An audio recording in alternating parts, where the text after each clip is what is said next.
Hey there, fellow networking enthusiasts. It's great to have you back. Today we are continuing our Nftables exploration from where we left off. In our last video, we dove into the world of source network address translation.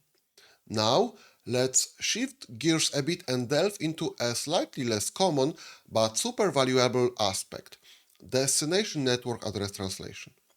I will break down what destination address translation is all about and walk you through some of the most common use cases. I'm Philip and I'm excited to dive into this with you. Let's jump in.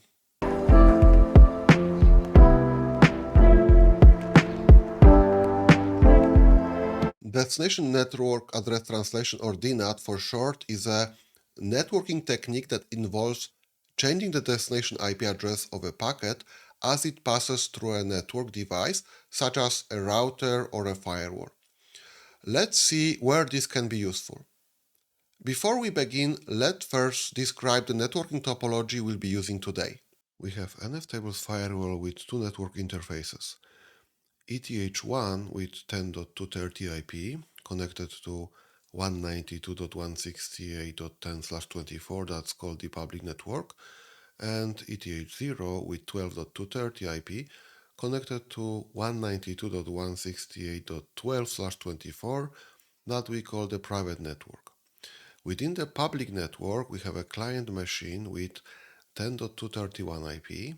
Within the private network, we have two servers running HTTP service with 12.231 and 12.232 IPs. Let's start with a special type of DNAT called redirect. This forwards the traffic to the same machine. You may ask, why anybody would want to do that? First use case is redirecting all traffic arriving on privileged ports to an application listening on unprivileged ports. Let's go to our firewall machine and run an HTTP server on unprivileged port 8080 TCP. Server started. It's listening on all interfaces.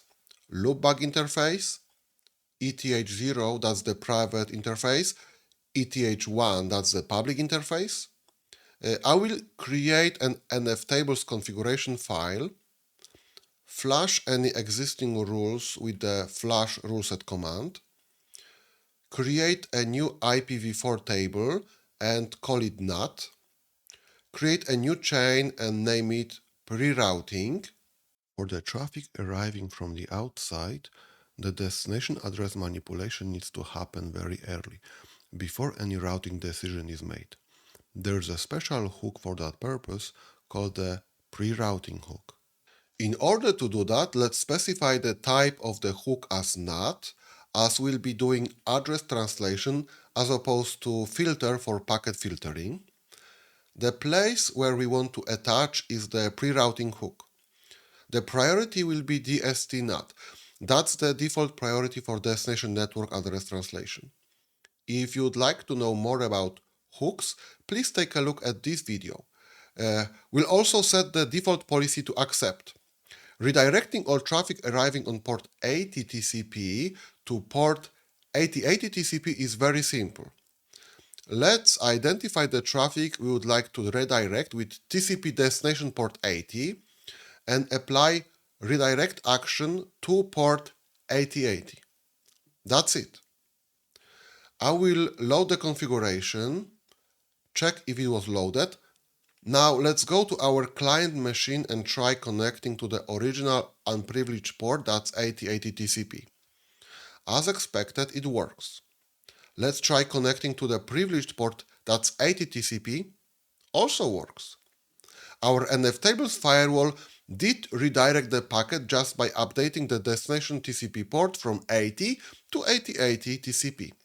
Mind that destination IP, that is 192.168.10.230, was not altered. Redirect action only updates the port and not the IP. This is important to understand. Our application is listening on all firewall interfaces. If we would change the application to listen only on the private interface and connect to the public interface from the client, this will not work. the firewall only updated the TCP port from 80 to 8080. The target IP remained the same, that is 10.230. Our application is listening on a different interface, that's 12.230. For the connection to work, we need to perform regular DNAT, that is to update both destination IP and destination port. Let's do that now. I will open the configuration file and change the redirect keyword to DNAT. In the DNAT, we also need to provide the target IP. I will put the IP that our application is listening on. Let's reload the configuration, check if it was loaded, and run a test from the client. Success! We connected to port 80 TCP on the firewall's public interface, which is 10.230.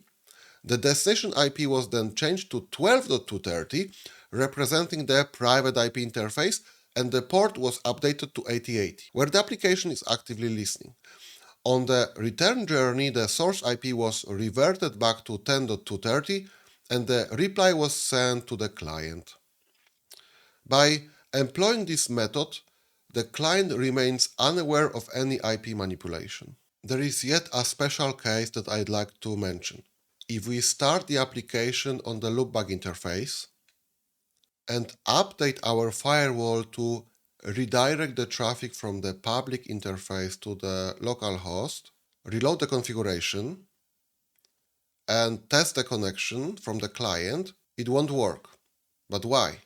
There are packets often referred as Martian packets that have a source or destination address that is reserved, unroutable, or otherwise invalid according to the current network configuration.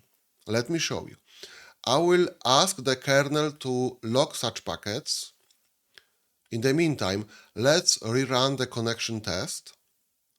If we look at the log, we can see that the kernel dropped a packet with destination 127.0.0.1 and source 192.168.10.231.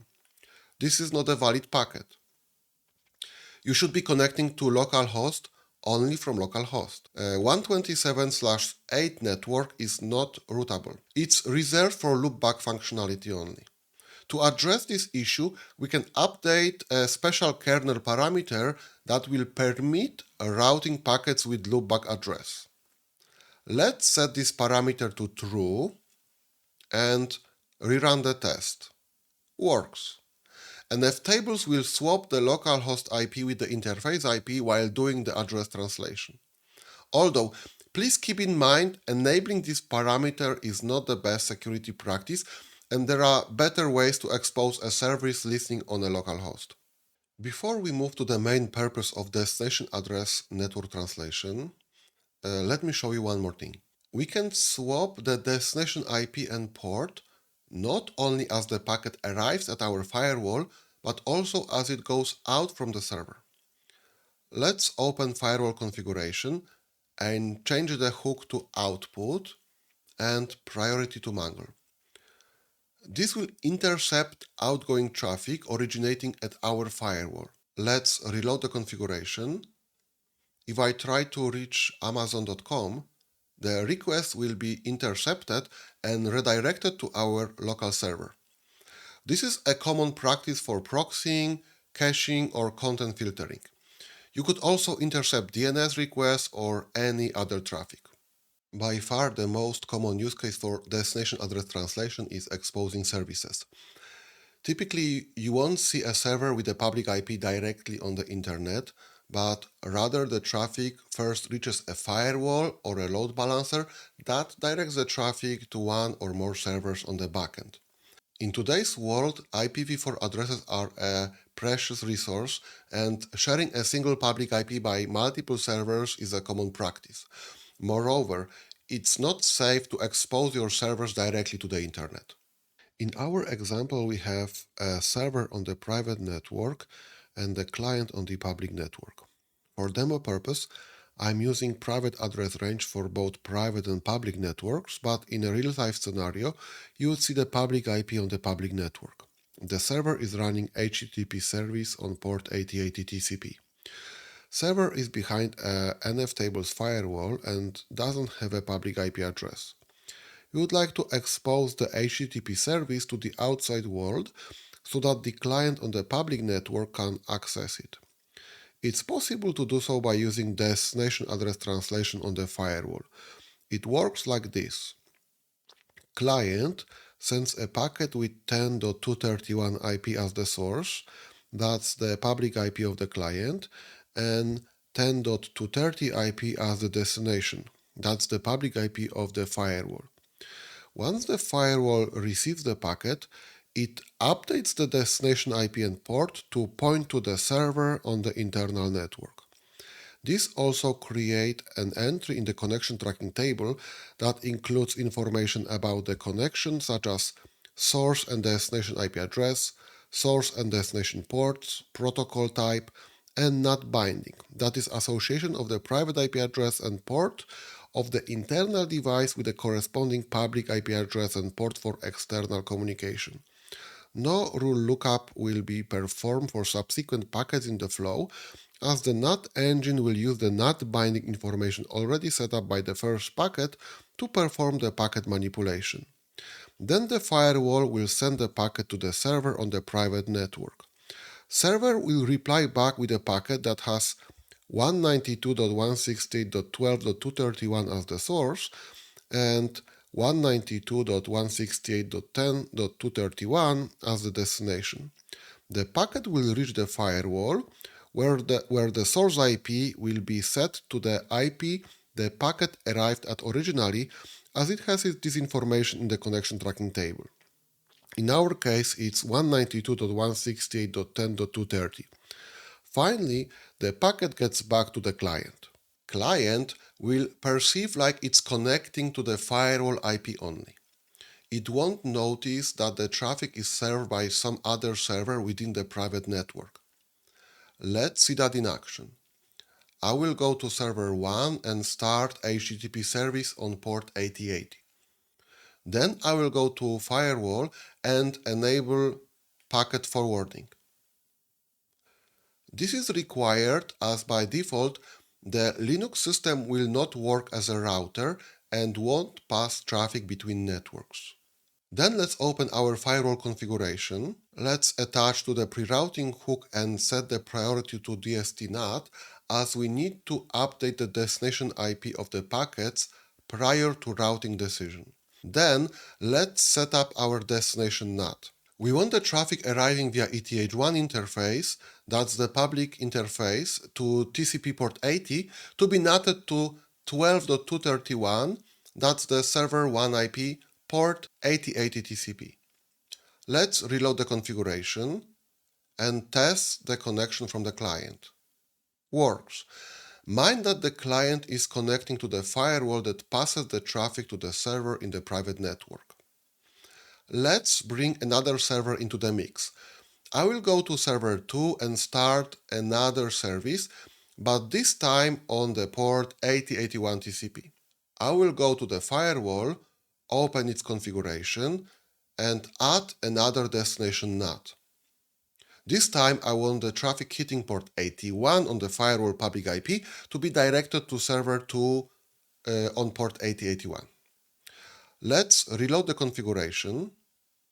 If we go to our client on the public network and connect to port 80 of the firewall, we'll hit the service on server 1. If, however, we try to connect to port 81, we'll be directed to server 2. Nice. With this approach, we can have a single frontend redirecting the traffic to multiple servers on the backend based on the destination port the traffic arrives on.